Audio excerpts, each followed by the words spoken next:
So he says the axis appears to be inclined to VP at 45 degrees. So once the axis is inclined to HP at 40 degrees, so you are going to get the apparent length here, which O1 will be apparent length. Since the inclination is given is also apparent inclination, because he says appears. So appears is always, you remember that it will going to be the apparent inclination. So you can rewrite the second position top view by orienting at an angle of 45 degree with respect to VP. So first you draw an inclined line, consider any point on the XY line and draw a 45 degree line. Then you measure the length from A to S, consider any point, from there you cut an arc on this to get this point AS. So then you measure the distance from A to this point. So from A you cut an arc on this, okay. Then from here RT is perpendicular to AS. So from this point you measure an angle of 90 degree with respect to that AS line and draw a perpendicular line. So from here you measure the length from this point to R and also from this point to T. Both will going to have an equal length. So you cut an arc, transfer that distance from here to this side to get this point R, and also from this point to get this point T. Then from this R you have this line which is perpendicular to RT, and similarly FT which is perpendicular to RT. So by using the protractor you measure an angle of 90 degree with respect to RT and then draw a perpendicular line. Similarly from T also you draw a perpendicular with respect to RT. Then from R you measure the distance R to B. From R you cut an arc on this side to get this point B. Similarly from T you cut an arc on this side to get this point F. Similarly from R you measure the distance with respect to RC, measure the distance from R to C, and also T to E, both will have equal distances. From R you cut an arc on this, you will going to get this point C. Similarly from T you cut an arc on this side to get this point E. Then you measure the distance from R to Q, and which is also equal to T to U. From R you cut an arc on this to get this point Q, and also from T to get this point U. Then from A you measure the distance with respect to O1. From A you mark that point O1. Similarly from A you measure the distance A to P and then transfer it onto AS line. You are going to get this point P. Similarly you measure the distance from A to D. From A you mark that point D. Then similarly A to O, and from A to O you transfer this. Once you get all these points, now you complete the views including the visible and invisible edges exactly the same as that of the second position top view.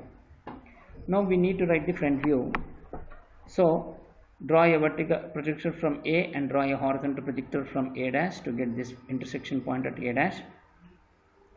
Similarly draw a horizontal projector from B dash U dash and draw a B dash F dash, and draw a vertical projector from B to intersect at B dash, and also from F to intersect at F dash.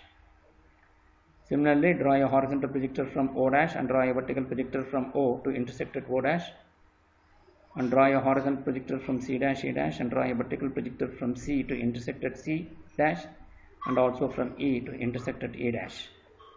Similarly draw a horizontal projector from D dash and draw a vertical projector from D to intersect at D dash.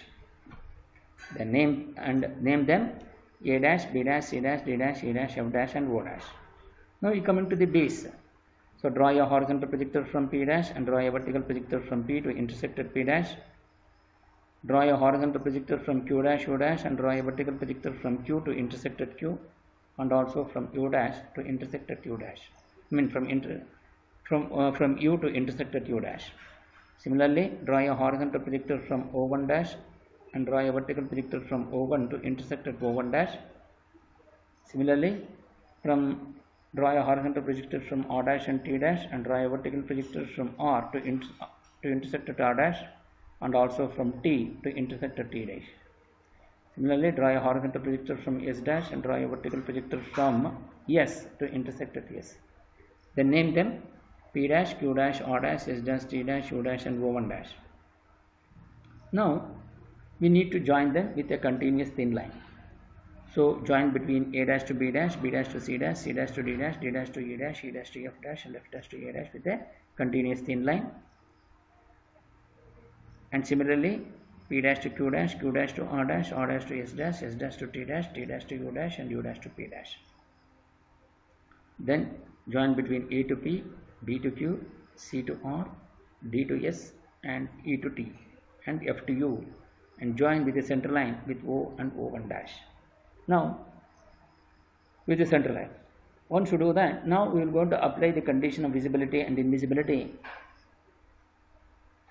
So all the exterior edges of the boundaries of the solids are visible. So B dash Q dash, Q dash P dash, P dash U dash, U dash T dash, T dash E dash, E dash D dash, D dash C dash and C dash B dash all are falls on the exterior edges of the boundaries of the solids, so it becomes visible. So you dark them continuous. Then since when you look from the center view, PQRSTU, which is the base which is near to the observer, so it becomes visible. So from here, so join between P dash to Q dash with a dark line, Q dash to R dash with a dark line, R dash S dash with a dark line, S dash to T dash with a dark line. So since S dash is visible, so from S dash you have S dash T dash visible and S dash R dash is visible. So S dash D dash is also becomes visible. Because from a point, if any one of the edges are visible which is not on the boundary, then all other edges from that point will automatically become visible. So applying that condition, since S dash is not on the boundary, so S dash R dash and S dash T dash is visible, therefore D dash S dash becomes visible. Similarly, applying the same condition here from R dash, since R dash S dash is visible and R dash Q dash is visible, therefore R dash C dash becomes visible. Now here again, so now we have to apply this. So F dash U dash becomes invisible because F dash U dash is crossing the visible edge of R dash S dash, therefore F dash U dash becomes invisible. Since F dash E dash is crossing the edge of D dash S dash, therefore F dash E dash becomes invisible because two visible edges can never cross each other. Similarly, here, since from F dash there are three edges, one is F dash U dash, F dash E dash and F dash A dash. Since F dash E dash and F dash U dash is invisible, therefore F dash A dash becomes invisible.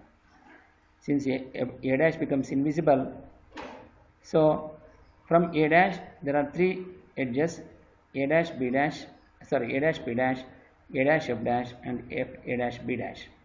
Since A dash F dash is invisible, therefore A dash P dash and A dash B dash becomes invisible because A dash P dash is crossing the visible edge of Q dash R dash and hence A dash P dash becomes invisible.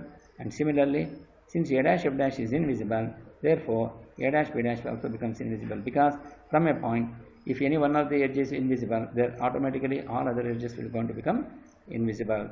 So applying that condition, applying that rule, A dash B dash becomes invisible. So since PQRSTU is visible, therefore O1 dash is visible.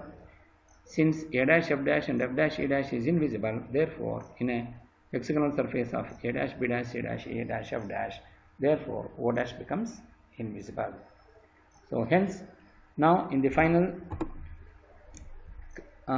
solution, so here a hexagonal prism of 25 mm sides and 50 mm axis length rests on HP on one of its base corners, such that the two base corners containing the edge, which is PU and PQ, makes equal inclination with HP. So this angle with respect to this, both will going to have equal angle, and draw its projections when the axis is inclined to HP at 40 degrees and axis appears to be inclined to VP at 45 degrees.